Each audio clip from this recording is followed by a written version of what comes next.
الله الله سبحان الله الله الله والحمد لله الله يا الله سبحان الله الله.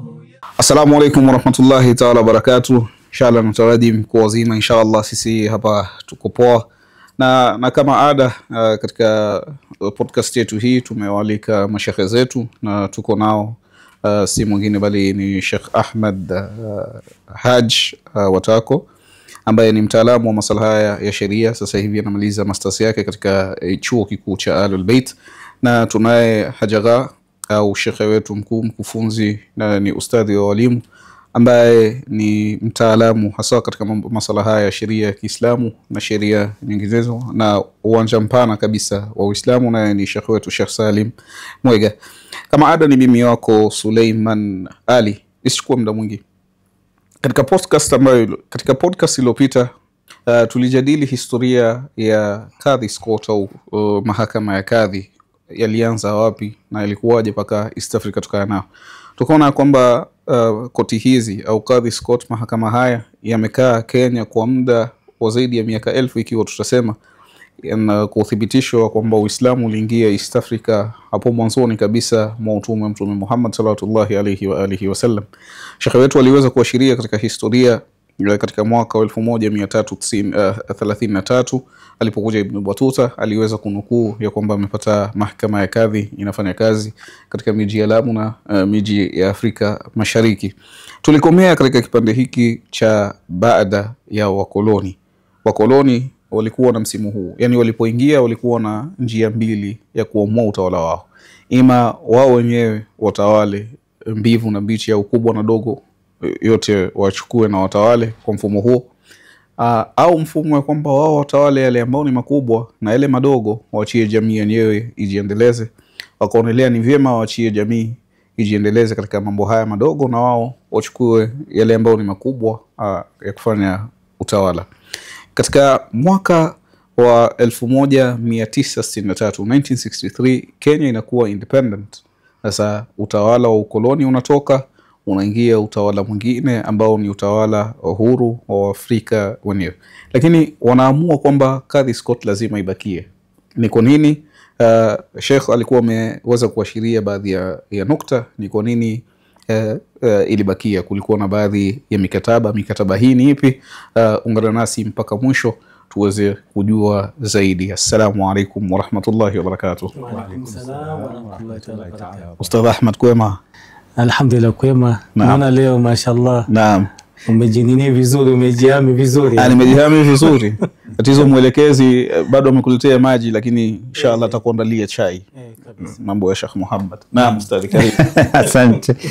Kwanza natoa salamu, assalamu alaikum warahmatullahi ta'ala wabarakatuh. Wa alaikum assalam. Tunashukuru Mwenyezi Mungu tuko sawa, tuko vizuri, alhamdulillah. Tunashukuru ya kwamba tena tuko pamoja katika mazungumzo haya. Na tutakuwa pamoja inshallah mpaka mwisho. Tumesema kwamba wakoloni waliangalia wakachagua ile ilikuwa rahisi. Lakini hapa katika ukoloni, baada ya ukoloni kuisha, historia ya kadhi na mahakama ya kadhi kuingia katika katiba ya nchi ambayo wale wachache wanaonekana ni Waislamu na wengi wanaonekana si Waislamu, lakini wakakubali ya kwamba mahakama ya kidini iingie katika mfumo wa sekulari. Maana ukiangalia mfumo wenyewe wa Kenya ni kwamba ni mfumo ambao unasema kwamba sisi hatuna dini, yani serikali haina dini, ni secular, dini jitafutie ni nyewe wenyewe. Lakini tunaona mahakama ya kidini inaingia katika mfumo huu wa sekulari. Naam, Hujjatul Islam. Naam, sasa hapa kidogo turudi nyuma kidogo mazungumzo. Ni kwamba tumefika mahali ambapo Sultan wa Zanzibar alifanya mkataba na Uingereza, Britain, ambao walikuwa sasa ni ya kwamba walikuwa hii nchi, yani sehemu ya coast ilikuwa nini inayoitwa nini, Kenyan Protectorate, ambapo ilikuwa inahifadhiwa na Britain. Sasa wakafanya mkataba na wakakubaliana, wakasema kwamba hii sehemu chukueni, lakini kwa masharti haya. Sasa mkataba huu ni mkataba aina gani? Ni mkataba unaitwa treaties. Treaties kawaida ni inchi kwa inchi. Na ni mkataba ambao ni mzito, si nini. na walikubaliana, na ikawa tunawapatia kwa masharti haya ya kwamba miongoni mwa mambo ni kwamba hizi Catholic courts zibaki, na walikubaliana wakaandikiana. Sasa tuliposonga mbele, tulipopata uhuru, kabla ya uhuru sasa ilifika mahali ambapo sasa Waingereza nao wanataka kutoka na Wakenya wanataka uhuru. Sasa hizi sehemu mbili zilikuwa tofauti. Kuna Kenya colony na Kenya protectorate. Sasa hizi sehemu mbili wao walikuwa huru, pande huu walikuwa huru. Yani kwa njia nyingine ilikuwa tu ni kuprotect, wanahifadhi. Lakini wako huru. Sasa lakini waingie chini ya colony ya Kenya. Yani au chini ya nchi ambayo sasa inapata uhuru. Ambayo ni colony ya upande huu mwingine, upande wa bara. Kwa hivyo kukawa na mkataba. Sasa huu ni mkataba pia tunaweza kusema ni mkataba wa baina ya nchi. Kwa sababu ni kama treaties bado. Kwa sababu imetoka upande ule alafu ndio imekuja bado unaendelea kwamba baina ya sultanate wanachunga hii mkataba usivunjwe katika mambo ambayo yalikuwa. Sasa ikawa nini? Sasa sultanate ya Zanzibari kwa sababu pia ndio kulikuwa kuna mazungumzo ambayo yalikuwa kizungumzwa. Kwa sababu kuna vyama ambavyo vilikuwako, kuna Kenyatta walikuwa na KANU na kulikuwa kuna vyama vingine ambavyo vilikuwako pia. Na upande wa coast kulikuwa na makundi mengine pia ambayo yalikuwako upande wa pwani huko. Sasa waliambiwa ili tuelewane ndio tuwaachie uhuru, tukutane wapi? Lancaster. Katika hiyo miaka 1963 na tatu nafikiri ndio au kabla ya kidogo nafikiri kama sijakosea. Sasa wakakutana Lancaster. Na nanie huyu sultanate wa Oman ambaye wa Zanzibar yeye pia akasema nini? Lazima kuwe na kuhudhuria huko. Alikuwa na mtu ambaye alikuweko katika maelewano ambayo yalikuwa. Sasa alimtuma ile kufuatilia kama hizi haki bado zitakuweko au kutakuwa na mabadiliko yoyote ambayo walikuwa wamekubaliana. Kwa hivyo pia alihusika, jina lake ndio nasahau, alikuwa pia, ilikuwa ni mzungu ndiye alimpatia jukumu la kufuatilia ya kwamba vipi kunaendelea, awe akimpatia habari. Na ikawa mazungumzo yakazungumzwa nini. Sasa katika yale ambayo yalikuwa kizungumzwa, sasa nchi inaanza katika mikataba ambayo kuna mikataba ya nchi ya international na nini ambayo walikuwa wako nayo na nini. Sasa Kenyatta mwenyewe akawa anasema kwa mfano ya kwamba hii sitaweza kuitekeleza, kwa hivyo sitaifanya, hii nyingine nitaweza kutekeleza. Miongoni mwa hii akasema hana tatizo. Na ikawa wamekubaliana. Sasa yule ambaye alikuwa ni mwenye kutumwa na nani? Na Sultan akapendekeza ya kwamba kutengezwa sasa mkataba mwingine sasa, kwa sababu sasa ni mkataba baina ya Kenya mpya, nchi ya Kenya na sio Britain sasa. Kwa hivyo ndio iweze kuhama na yeye amekubali kuendeleza ile. Basi ikawa nini? Watafanya mkataba. Sasa baadaye ndio nani? Ikawa mkataba huo ukaandikwa baina ya Sultanate ya Zanzibar ambayo ilikuwa nini? Ambaye wakati huo alikuwa ametumwa kama nini? Kama naibu kutoka kwa Sultanate yenyewe. Wakati huo alikuwa ni Chief Minister wa Zanzibar. Jina lake ilikuwa ni Muhammad Shamte Hamadi. Katika hiyo mwaka, katika tarehe nafikiri kama sijakosea ilikuwa sijui tarehe 5 mwezi wa 10 nafikiri 1963 ndio kukawa mkataba huo ukaandikwa mpya. Na huu mkataba ulipokamilika ikawa sasa ndio unaitwa nini? Mkataba wa Shamte. Ndio saa zingine hata ukitafuta unakuta jina hilo ndio linatumika, mkataba wa Shamte, ambao uliofanyika wa kwamba sasa makadhi waweze kuingizwa kwenye system. Lakini ajabu ni kwamba hawakukubaliana, ikawa ati labda itakuwa ni kanuni ya pembeni. Ikaingizwa kwenye katiba. Na ikawa part, sio kama zile, unajua kuna kanuni ambazo zinatengezwa na bunge, zinajitao acts. Unaona? Sasa hii ilikuwa sio act ati kwamba bunge wanaweza pitisha, unajua kama hiyo kifika vile, inajua bunge inaweza kupiga kura wakabadilisha. Kuna kanuni kama hizi ambazo ziko hapa, kwa mfano kama nini ya Wahindu, yao ni ya koti, ni ya nini ya bunge, ya kwamba wanaendesha mambo yao kufuatana na nini na utamaduni za kinini. Lakini sasa hii ikawa imeingizwa ndani ya katiba, yani ikawa integrated. Sasa ikawa ni ndani ya katiba.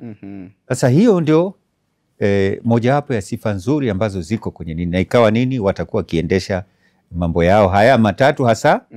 Kuna mambo ya ndoa, mambo ya urithi na mambo ya talaka. Sasa hapo ndio ikawa imeingia na ikafata taratibu hizi, na kulingana na idadi wakati huo makadhi, kwa sababu kulikuwa sehemu ambazo zilikuwa kwa Waislamu zaidi, ilikuwa ni upande wa pwani zaidi, na upande wa bara ilikuwa nafikiri kama sijakosea, miongoni mwa wa kwanza alikuwa ni Kisumu. Ndio wakawa kuna makadhi kadhaa ambao ilikuwa imetajwa, wakawa sasa ndio. Lakini sasa ikawa nini, baadaye itabidi kuongezea kutokana na Waislamu wanaongezeka na nini, kwa sababu sasa ni nchi nzima. Sasa haiwezi kuwa chini ya watu wa pwani peke yake, ikawa mahali popote Waislamu wako kuna kuwa na hizo, na ikawa ndio idadi za makadhi wameongezeka, wamekuwa wengi. Sasa hivi sijui wamefika ngapi, sijui 15 au zaidi. Ni wengi yani kwa sasa. Lakini wakati huo sijui kama walikuwa 4 nini, na kukawa kuna chief kadhi. Huko nyuma katika zile system za nyuma kulikuwa hakuna chief kadhi. Kukawa na chief kadhi ambaye sasa ndio anakuwa anasimamia nchi nzima, lakini kuna makadhi wadogo wawakilishi wake katika kila sehemu. Sasa hiyo kwa ufupi labda ndio tunaweza kusema ndio ilikuwa historia. Kwa hivyo chief kadhi ameanza na baada ya uhuru kupatikana. Nafikiri ndio kama sijakosea ndio hivyo.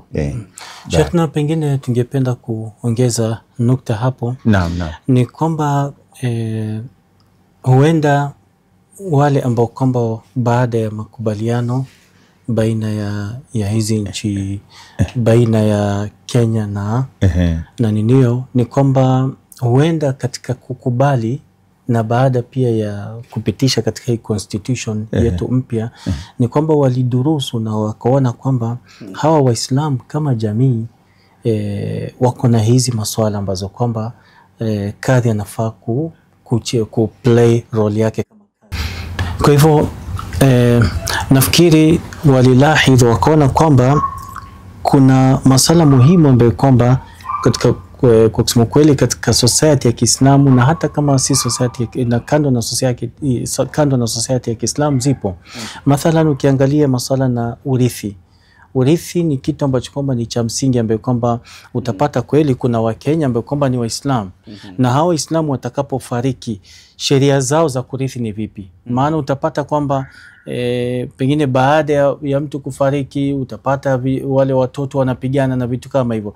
Sasa nafikiri walilahi na wakaona kwamba kweli hizi maswala si swala ambazo kwamba zinaweza kwenda zinakiuka sheria na katiba za nchi, bali ni vitu ambavyo kwamba vinaweza kusababisha, zinaweza kuwa ni vyanzo vya kudhibiti pia sheria za nchi. Mathalan ukiangalia leo tuseme watu waoane, mfano watakapoana, baada ya kuoana kuna sheria ambazo kwamba zinawachunga, ambayo kwamba kama ni Waislamu watarudi kwa chief kadhi.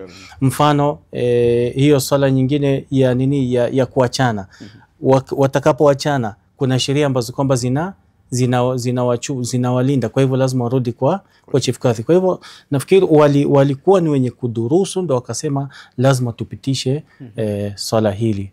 Naam. Ahsantum sana Sheikh Ahmed kwa nukta hiyo ambayo pia ni muhimu.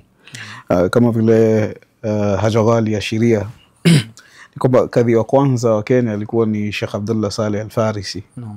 Huyu alikuwa ni mzao wa Zanzibari. Yani hii inatilia nguvu mkataba ambao ulikuwepo. Na kabla ya kuwa kadhi mkuu wa Kenya, yeye kuanzia mwaka nafikiri hapa wanasema 1960 mpaka 63 alikuwa ni kadhi wa Zanzibar. Yani alikuwa mwanzo ni kadhi wa Zanzibar, na baada ya independence au baada ya kupata uhuru akaja akawa yeye ndiye kadhi wa Kenya, ambaye alikuwa kadhi wa Kenya kwa miaka kadhaa kuanzia 63 mpaka 68. Sasa kama Sheikh alivyoashiria na Sheikh, kulikuwa na challenge kubwa katika kadhi Scott, ambao tutaingia sasa katika constitution mpya ya 2010. Miongoni mwa challenges ambazo zilikuwa zimeangaziwa na Waislamu miaka hiyo, kwanza kipindi hicho cha independence cha uhuru, ni kwamba Kadhi Scott ndio zilikuwa admitted, zikakubalika kuingia katika constitution, lakini zilikuwa restricted geographically. Ya kwamba Kadhi Scott zitakuwepo, lakini kwenye hiyo tu ambayo umetupatia sisi, Mombasa, ni Lamu, ni Malindi na nini, huko endeleeni na Kadhi Scott, sisi huko msituletee mambo ya Kadhi Scott. Kwa hivyo kulikuwa na restriction hizi ambazo ni geographical, ambao Waislamu baadaye walikuja wakapaza sauti, wakasema vipi, yani sheria si eti inahusu sehemu fulani isihusu sehemu fulani, ni watu ambao wana itikadi fulani ndio wanafuata sheria hizo. Alafu tatizo lingine ambalo lilikuwepo, ambalo tutakuja kuangalia, lilisaidiwa kidogo na katiba ya 2010, na bado ni tatizo ambalo linaweza likaja likaboreshwa inshallah katika miaka itakayokuja. Na hapa ningependa kusikia maoni yenu. Sasa sijui kwanza tuanze na maoni ya 2010 kabla ya kutackle matatizo. Ilikuwaje mchakato wa 2010? Hapo ndipo kidogo vijana wa Kiislamu walijitolea, wakaenda wakatetea kwamba inabidi iwe ni maeneo yote ya Kenya. Labda tuanze, kuna kautangulizi labda tuweza kusema kabla ya kuingia pale, ni kwamba tukielezea kuna jambo ambalo ni muhimu, ambalo msingi wa sheria za nchi au msingi ya nchi zote kiujumla. Siku za nyuma, miaka mingi iliyopita, tunakuta ya kwamba tawala zilipokuwa zikitawala, kulikuwa na nadharia ambayo walikuwa nayo, ambayo walikuwa wakisema ya kwamba mwenye nguvu ndio anatengeza serikali, ndio anachukua na ndio anatengeza kanuni na nini, na watu wanakuwa chini yake. Sasa yani kwa lugha nyingine hiyo ni kama ndio dictator. Sasa hiyo ndio ilikuwa.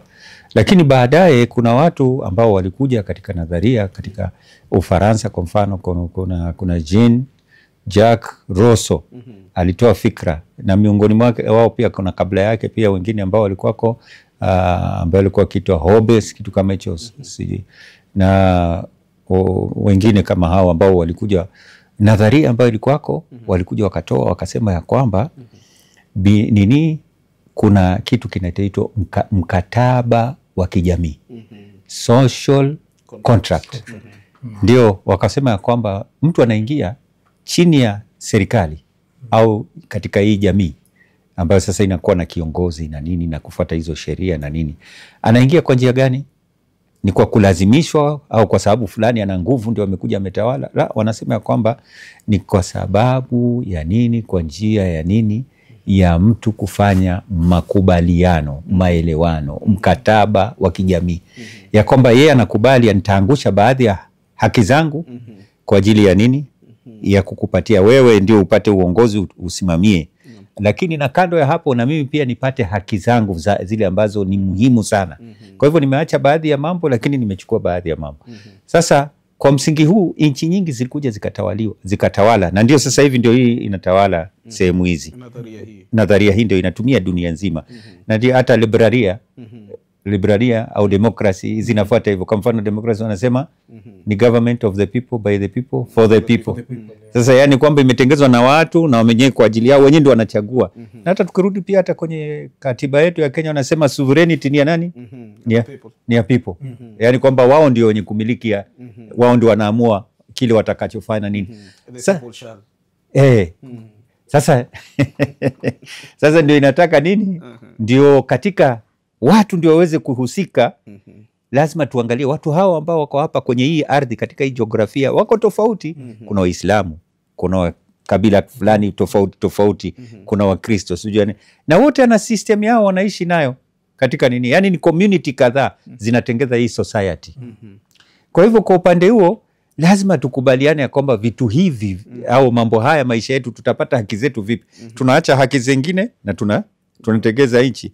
Kwa hivyo katika katiba lazima uangalie, au ndio jambo hilo ambalo linaangaliwa kwamba haki za watu wote ziwe zitaingia.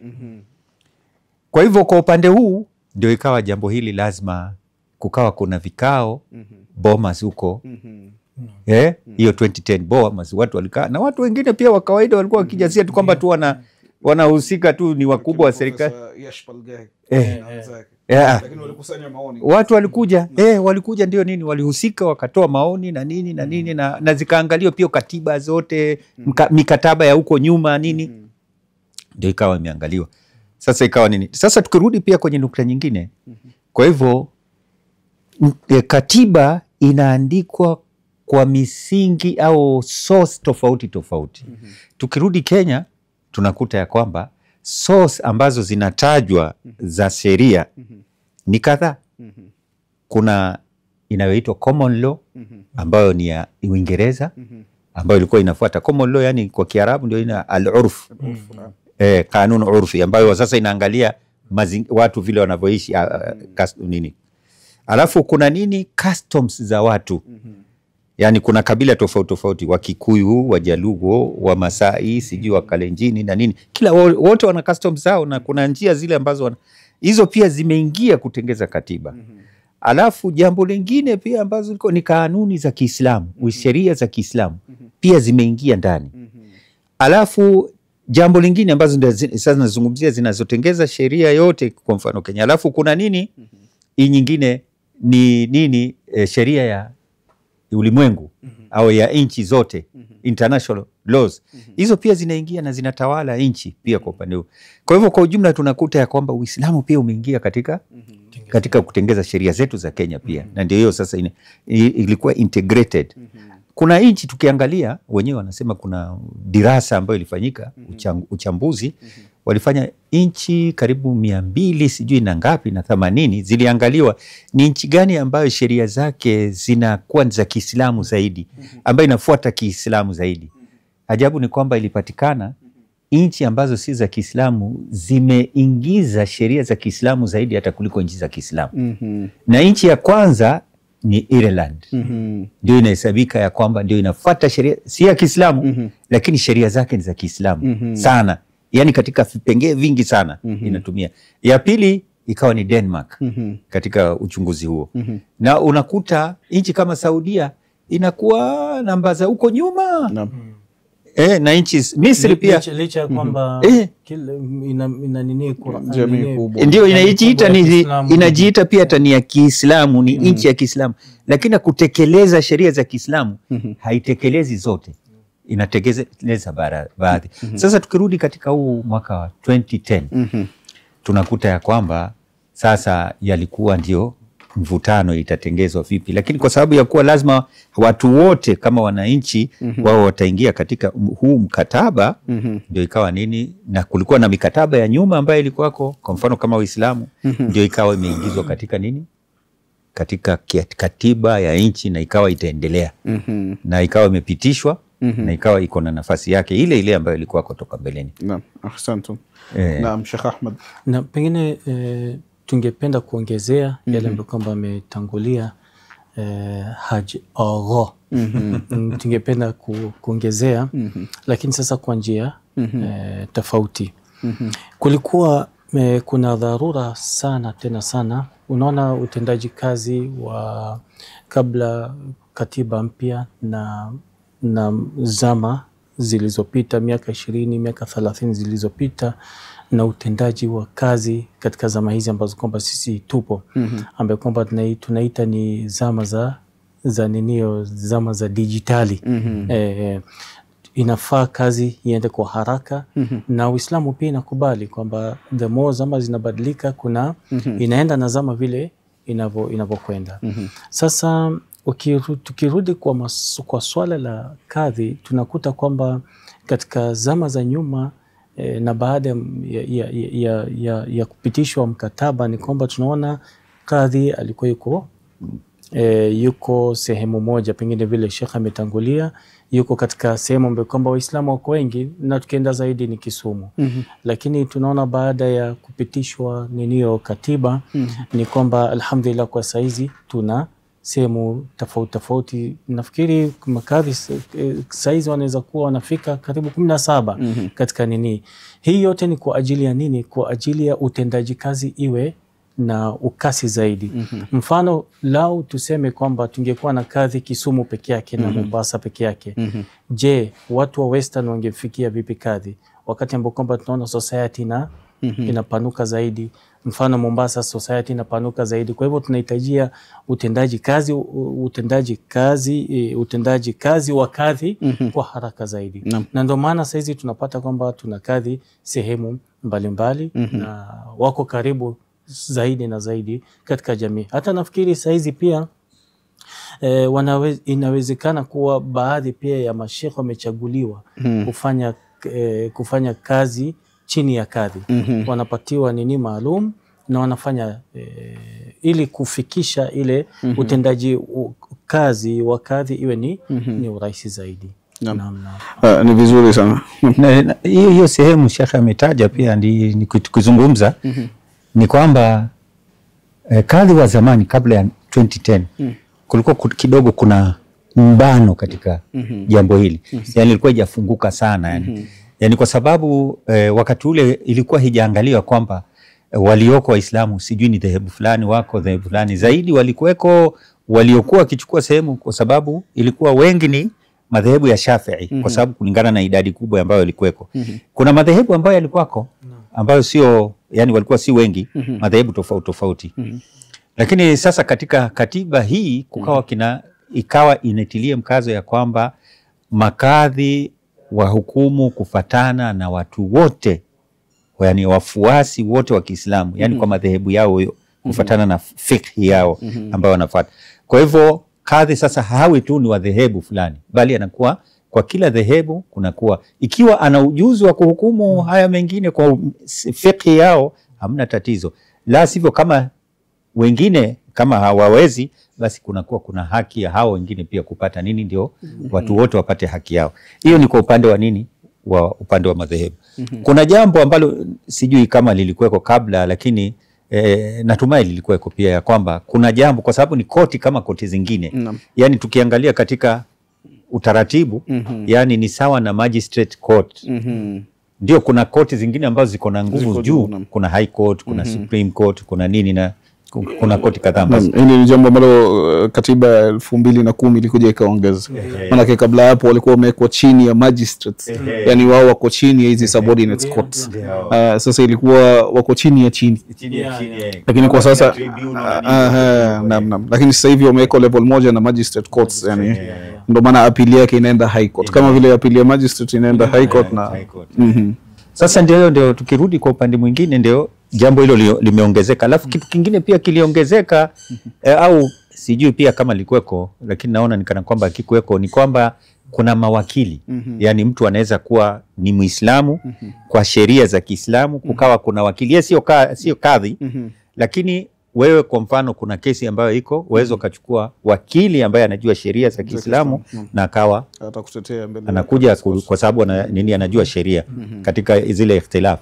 Alafu kuna jambo lingine ambalo liko pia kando ya makadhi, kuna watu ambao wanaitwa registrar, ambao sasa yeye sio kadhi wala hafanyi hukumu na nini, lakini kazi yake ni kufanya kusajili ndoa na talaka ambazo zinafanyika.